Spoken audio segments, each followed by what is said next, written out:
Praise the Lord. ஒரே ஒரு வசனத்தை நம்ம எல்லாரும் சேர்ந்து வாசித்து அதுல இருந்து ஒரு தாட் மட்டும் நான் ஷேர் பண்றேன்.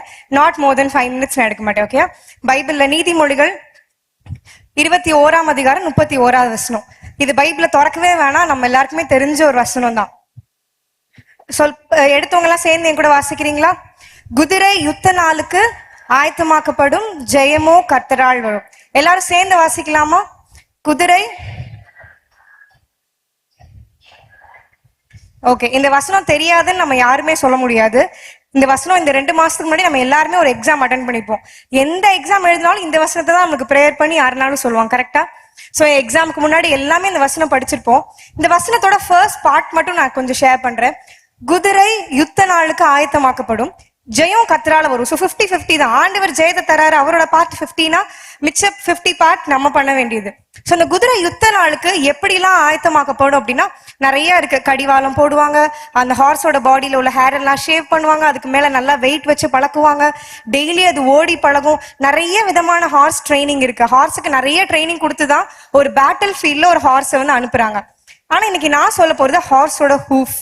இதை யாருமே பார்க்கவே முடியாது. ஏன் அப்படின்னா அது ஹார்ஸுக்கு கீழே. நம்மளுக்கு எப்படி நெயில்ஸ் இருக்கிற மாதிரி ஹார்ஸ்க்கு நெயில் இருக்கிறது கீழே, அதான் ஹார்ஸ் ஹூஃப்.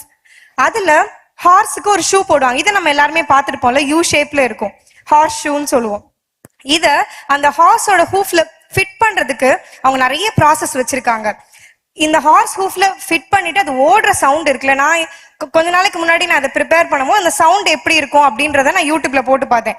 அந்த டொக் டொக் டொக் அப்படின்னு ஒரு சவுண்ட் கேட்கும்ல, ஸோ அந்த சவுண்ட் எப்படி இருக்கும்ன்றத யூடியூப்ல போட்டு பார்க்கும்போது நான் எதிர்பார்த்து போட்டு பார்த்தது வந்து ஒரு 15 seconds இல்ல மேக்ஸிமம் ஒரு 1 minute வீடியோவா இருக்கும்னு போட்டு பார்த்தேன். அது பார்த்தா 1 hour 5 hours வீடியோவா இருக்கு. நான் ஒரு ஹார்ஸ் சவுண்ட போய் 5 hours யாரா உட்காந்து கேட்க போறா அப்படின்னா வியூஸ் பார்த்தா மில்லியன் கணக்குல இருக்கு. என்னடா, வேற எந்த சவுண்டுமே இல்ல, இமேஜும் வேற எதுவுமே இல்ல, ஒரே ஒரு இமேஜ் போட்டு 5 hours அந்த டொக் டொக் டொக் அப்படின்ற சவுண்ட் மட்டும் கேக்குது. என்னன்னு பார்த்தா அந்த சவுண்ட கேட்கறதுக்கு நிறைய ஸ்போர்ட்ஸ் பீப்புள் இவங்கெல்லாம் மார்னிங் வந்து ரிலாக்ஸேஷனுக்கு அந்த சவுண்ட்ஸ் போட்டு விடுவாங்களாம். ஸோ அது அவங்க மைண்ட்ல வந்து நல்ல ஒரு ரிலாக்ஸேஷன் தெரப்பியா இருக்கிறதுக்காக அந்த ஹார்ஸ் ஹூஃப் சவுண்டை வந்து நிறைய கேட்கறாங்க. 5 hours கேட்கற அளவுக்கு இதுல என்ன ஸ்பெஷாலிட்டி இருக்கு? அப்புறம் தான் நான் உள்ள ஓனா பார்க்கும்போது அது ரொம்ப ஒரு விசேஷமான ஒரு சவுண்டா இருக்கு. ஆனா அந்த சவுண்ட் எல்லா ஹார்ஸுக்குமே கிடையாது. அந்த ஹார்ஸோட ஹூஃப்ல யாரெல்லாம் அந்த ஷூவை மாட்டிருக்காங்களோ அவங்களுக்கு மட்டும்தான் அந்த விதமான ஹார்சஸ்க்கு மட்டும் தான் அந்த சவுண்ட் வருது. அப்ப யார் யாருக்கெல்லாம் அந்த ஹார்ஸ் ஷூ மாட்டுறாங்க அப்படின்னா, எந்த குதிரைகள்லாம் பேட்டில் ஃபீல்டுக்கு போர்க்களத்துக்கு போகுதோ அந்த ஹார்ஸுக்கு மட்டும்தான் அந்த ஷூஸை மாட்டி விடுறாங்க. அதோட மாற்ற ப்ராசஸ் வந்து ரொம்ப கடினமான ப்ராசஸ்.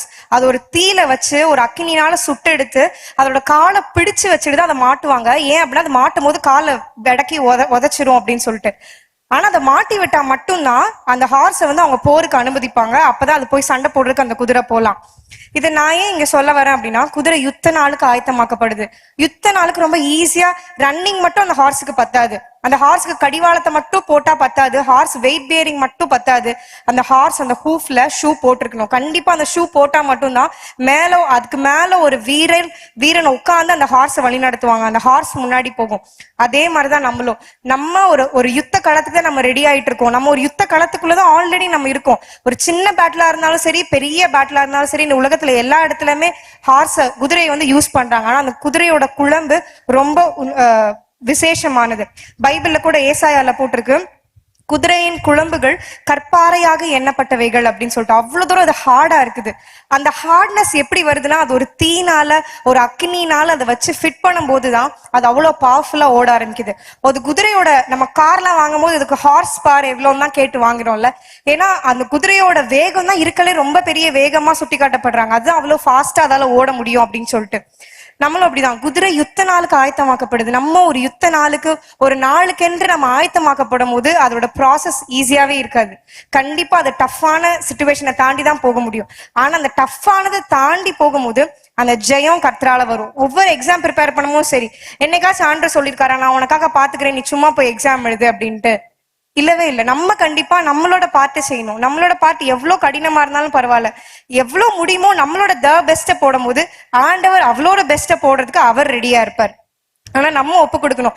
அது அக்கினி ப்ராசஸா இருக்கு, அது ரொம்ப கஷ்டமா இருக்கு, அது ரொம்ப க்ரஷ் பண்ண வேண்டியதா இருக்கு அப்படின்னு நம்ம சொன்னோம்னா அந்த ப்ராசஸ் தாண்டி ஆண்டவர் நம்மளுக்கு ஜெயம் கொடுக்கறதும் கஷ்டமாயிரும்.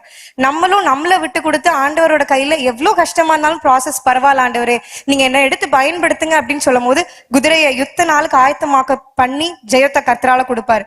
ஆண்டவரே இந்த ப்ராசஸ் எல்லாம் எனக்கு வேணாம், இப்ப இந்த குதிரையும் சொல்லுது எனக்கு வேணாம், இந்த ஹார்ஸ் ஹூஃப்ல இந்த ஷூஸ் எல்லாம் போட வேணாம், இவ்வளவு கஷ்டத்தெல்லாம் அனுபவிக்கவே வேண்டாம் அப்படின்னு சொன்னாலும் ஓகே தான். ஆண்டவர் வந்து ஓகே, அந்த ஹார்ஸோட தலைவன் வந்து ஓகே சொல்லிடுவாங்க. ஆனா இப்போ அந்த ஹார்ஸ் ஹூஃப்ல ஹார்ஸ் ஷூ போடாத எந்த குதிரையும் பேட்டில் ஃபீல்டுக்கு போக முடியாது.